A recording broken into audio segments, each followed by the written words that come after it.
वरहन्ताणं नमो सिद्धाणं नमो आयरियाणं नमो वज्रायाणं नमो लोये सवसाउणं। पंच परमिष्टि भगवंतों की, गणाचार्य भगवान विराग सागर जी महामंडराज की, पट्टाचार्य भगवान गुरुवर विशुद्ध सागर जी महाराज की,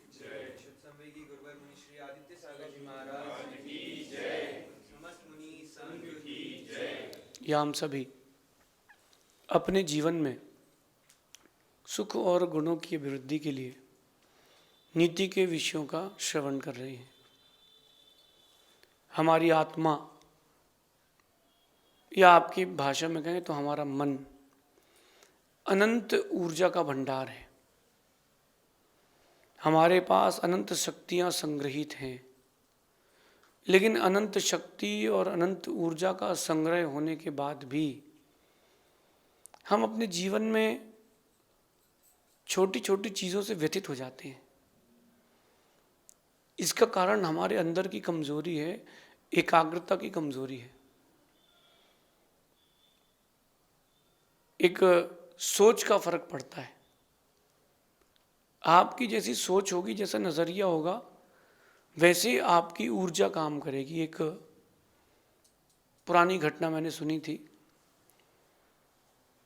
उस नगर में, उस गांव में सामान्य 6 फीट की हाइट के लोग रहते थे और उस गांव में एक दैत्य घुस गया। उसकी हाइट जो थी वो 20 फीट की थी। अब वो 6 फीट की, 5 फीट की हाइट के लोगों के बीच में 20-25 फीट की हाइट वाले रावण जैसा दैत्य घुस गया।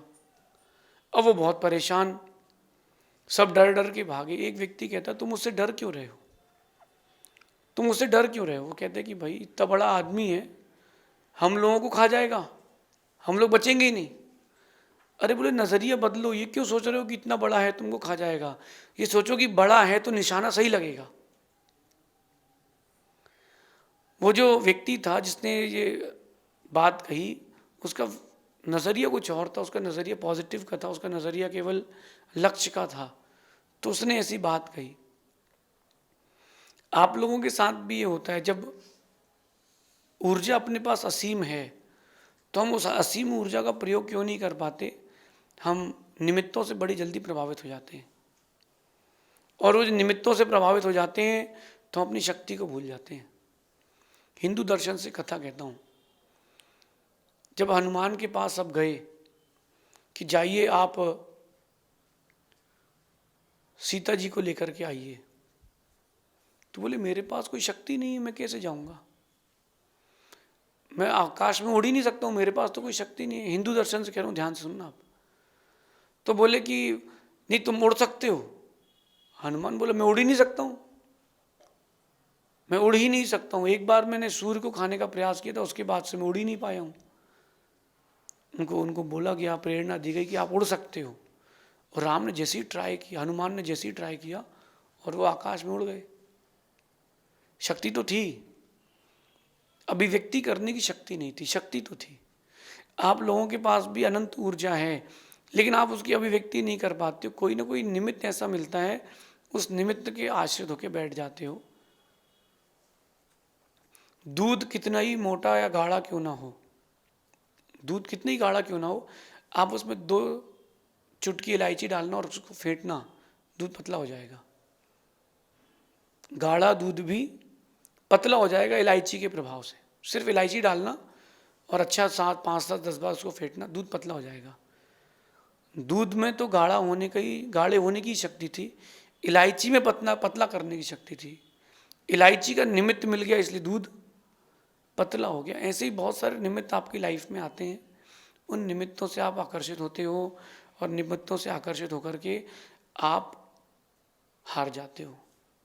इनमें से एक निमित्त है शब्द। वो जो शब्द होते हैं, उनकी गूंज होती है, वो आपको ऊंचा से नीचा और नीचा से ऊंचा भी ले आ सकते हैं। शब्दों की गूंज। मैं आप सबको थोड़ा पुराने जमाने में ले जाता हूँ। आज से 5 साल, 2 साल, 10 साल, 20 साल पहले पहुँच जाएं। आँख बंद करके याद करें, जब कभी किसी से झगड़ा हुआ हो, उसने गाली दे दी हो या हाथापाई हो गई हो, व्यक्ति याद आ गया, वो कौन से कपड़े पहना था याद आ गया, उसने क्या कहा था वो भी अभी आपको गूंज रहा है। वो क्यों गूंज रहा है? क्योंकि आपने उसके शब्दों को बड़ा संभाल के रखा है, और यही गूंज अंदर ही अंदर चलती है और अंदर ही अंदर ये गूंज आपको खा लेती है, और इससे आपके रिलेशंस टूटते हैं, इससे आपका व्यापार इफेक्टेड होता है, इसी से आपकी पढ़ाई इफेक्टेड होती है, इसी से सब कुछ होता है। इसलिए शब्दों की गूंज को ज़्यादा देर ठहरने ना दें।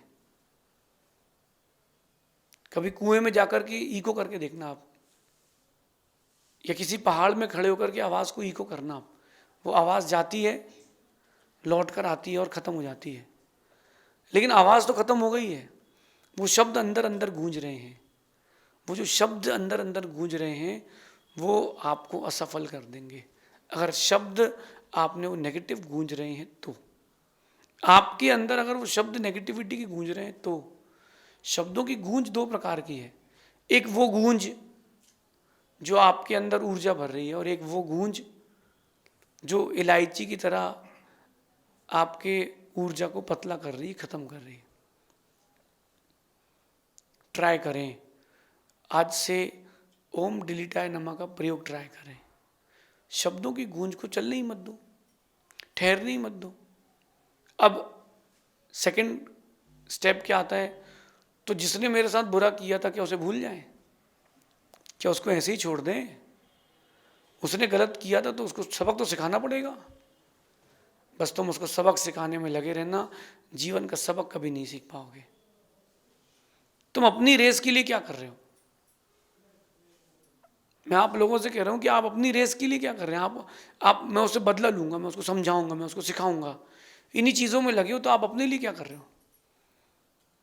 उस व्यक्ति ने ऐसा कह दिया था मुझसे, तो मैं वो दिल से निकाल नहीं पा रहा हूं। हाँ, तुम रखे रहो उसकी बातों को, तुम उसकी बातों को रखे रहोगे, आगे नहीं बढ़ पाओगे। वजन है, शब्दों का वजन कभी सुना है आपने? दुनिया में सबसे ज्यादा अगर वजन किसी का, उसका नाम शब्द है। राम को और लक्ष्मण को एक साथ देख करके बड़ी चर्चाएं होती थी कि वो दोनों भाई के अंदर ये प्रीति, ये राम की और लक्ष्मण की बात बता रहा हूं मैं आपको, दोनों भाई में ये प्रीति होती, ऐसी प्रीति थी कि मत पूछो। दो देवों ने सोचा परीक्षा करते हैं, परीक्षा करने के लिए पहुंचे, और एक कहता है कि ओ राम तो नहीं रहे। लक्ष्मण से कहते हैं राम खत्म हो गए। ये सुनते ही ये शब्द का वजन इतना पड़ा, लक्ष्मण का वहीं हृदय घात हो गया और वहीं समाप्त। लक्ष्मण की पर्याय वहीं समाप्त। अब सिर्फ शरीर रह गया था नारायण का, आत्मा तो पर्याय अंतर हो चुकी थी। शब्दों का वजन था कि नहीं? गोली मारता कोई व्यक्ति तो फिर भी हो सकता है कि बच जाते, लेकिन शब्दों का वजन ऐसा लगा कि खत्म। क्या आप लोग ऐसा नहीं करते हो? क्या आप लोग ऐसा शब्दों का वजन लेके नहीं चलते हो? चलते हो। और यही शब्दों का वजन आपको आगे बढ़ने से रोक रहा है।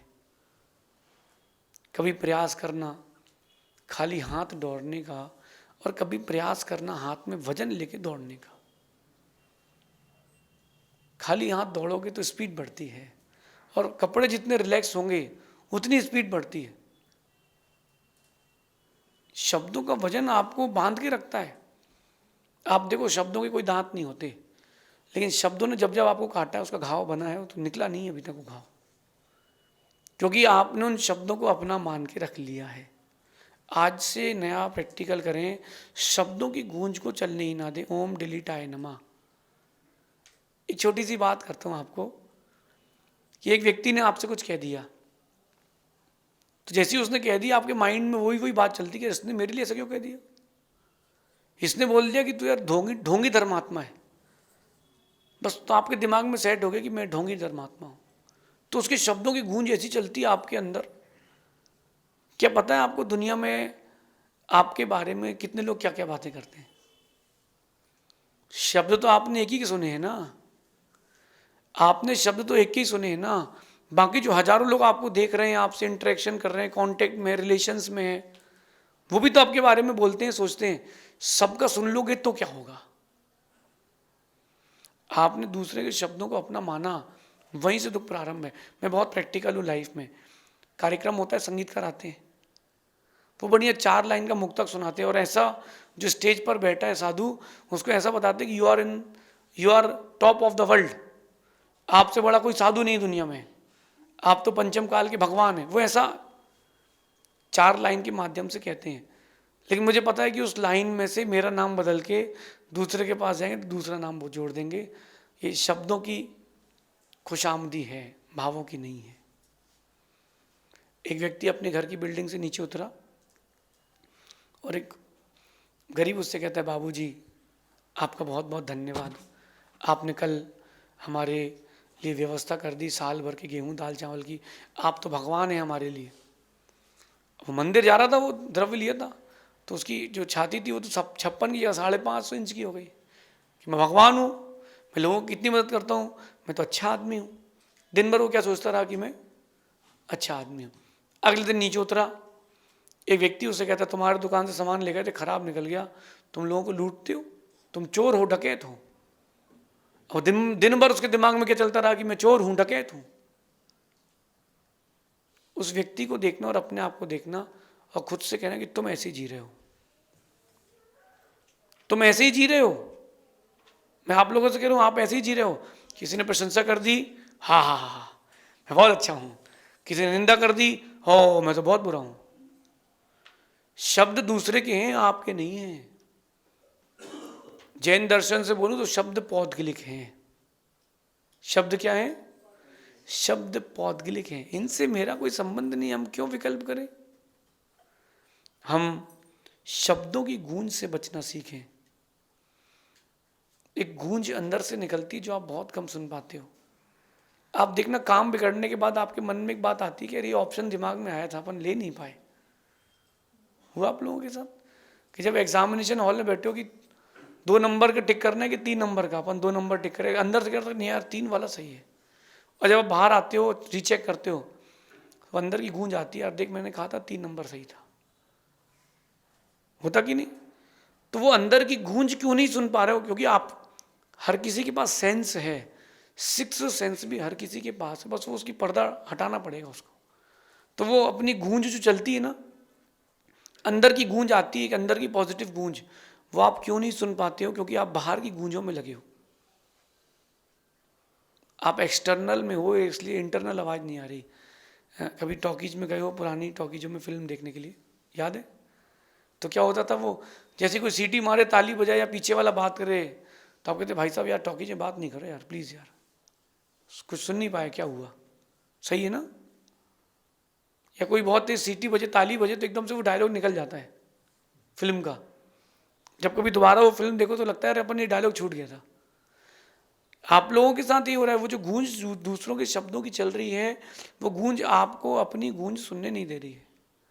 मैं ज़्यादा लोगों की बातों पर गौर नहीं करता हूँ, ये मेरा उसूल समझ लें, मेरी आदत समझ लें, मुझे फ़र्क नहीं पड़ता। जिसको मुझे जैसा देखना है वो वैसा ही देखेगा, तो मैं दूसरों की गूंज को, शब्दों को सुनूं क्यों? बहुत सारे लोग मेरे बारे में बहुत सारी बातें करते हैं। अब मैं अगर सबकी बातों को सुनने लग जाऊंगा तो मेरी तो बैटरी खत्म हो जाएगी। इसलिए ज़्यादा लोगों को सुनना नहीं, सुने उनको जो आपके बिजनेस से, आपके फील्ड से रिलेटेड हो। ज़्यादा लोगों से इंटरेक्शन करने की ज़रूरत नहीं है, रिजर्व रहना सीखें, रिजर्व रहना सीखें। प्रयास करना एक बार सरकारी हॉस्पिटल के डॉक्टर के पास जाना, एक बार ऐसा डॉक्टर जो सरकारी हॉस्पिटल का हो और बहुत खुश रहता हो अपने घर में। ऐसे डॉक्टर से कभी मिलना, जाके बैठना और देखना कि यार ये तो यार इंसान है कि मशीन है। डॉक्टर के पास हर दिन खुश लोग आते हैं कि दुखी लोग आते हैं?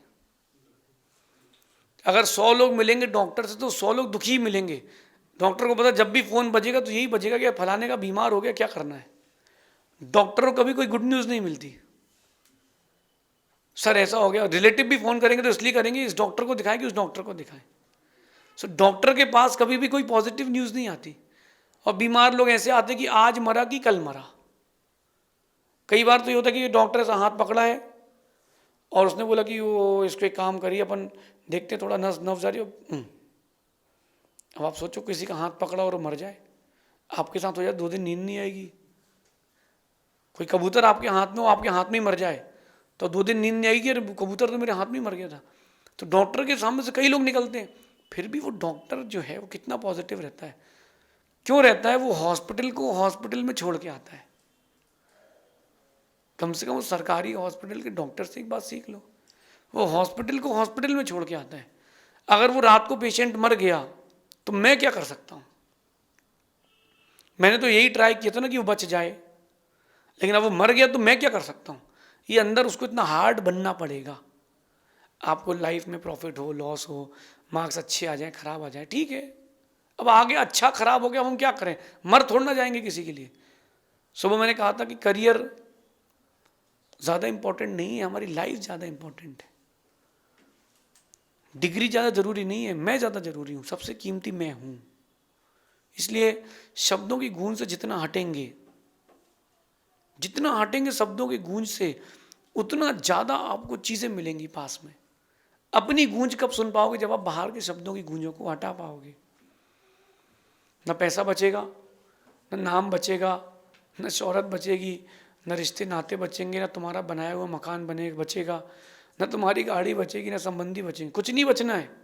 जिसको तुमने जन्म दिया वही जलाएगा। जब बचना कुछ है ही नहीं तो लोड लेके क्यों जाए? चीज़ें वही अपने पास रखें जो ज़रूरी है। अगर आपको लगता है किसी से दोस्ती करना चाहिए तो सोचो एक बार, उससे दोस्ती करने से मेरा ग्राफ बढ़ रहा है कि घट रहा है? अगर आपके अंदर कुछ इनोवेशन हो रहा है, कुछ नई चीज़ें आ रही हैं, कुछ सीखने मिल रहा है, आपकी फील्ड में कुछ आपको नया रास्ता मिल रहा है, तो दोस्ती करो। नहीं कर रहे हो, ज़बरदस्ती करो। और आपको लगता है कि यार उससे दोस्ती करने से कुछ नहीं मिल रहा है, तो क्यों करो? जो आपकी गरिमा को बढ़ा दे, उन शब्दों को, उन लोगों को पास में रखें, बाकी को तो डिलीट करें। रिसाइकिल बिन में भी मत रखना। अब अगली बार जब मैं कभी आपसे पूछूं कि किसी व्यक्ति ने आपसे कुछ कहा था, क्या आपको याद है? तो आपको दिखना नहीं चाहिए, आपको आज की बात दिखना चाहिए। टाइम लगेगा। ये काम 1 घंटे का, 1 मिनट का या 1 सेकंड का नहीं है। इसको करने में टाइम लगेगा, क्योंकि वो जो शब्दों की चोट लगती है ना, बहुत भारी रहती है। अच्छा, व्यक्ति जो होता है वो उसके बाद सुधर भी जाता है। जिसने गाली दी थी उसने क्षमा मांग लिया, सब मैचअप हो गया, सब ऑल गुड हो गया। लेकिन फिर भी अगर कोई थोड़ी सी भी बात आती तो तुरंत वो, तुमने पिछली बार भी तो ऐसे किया था। यही चीज़ आपकी लाइफ के लिए हानिकारक है। जो दूसरों के शब्दों को संभाल के रखें, इसका मतलब ये बचपना है,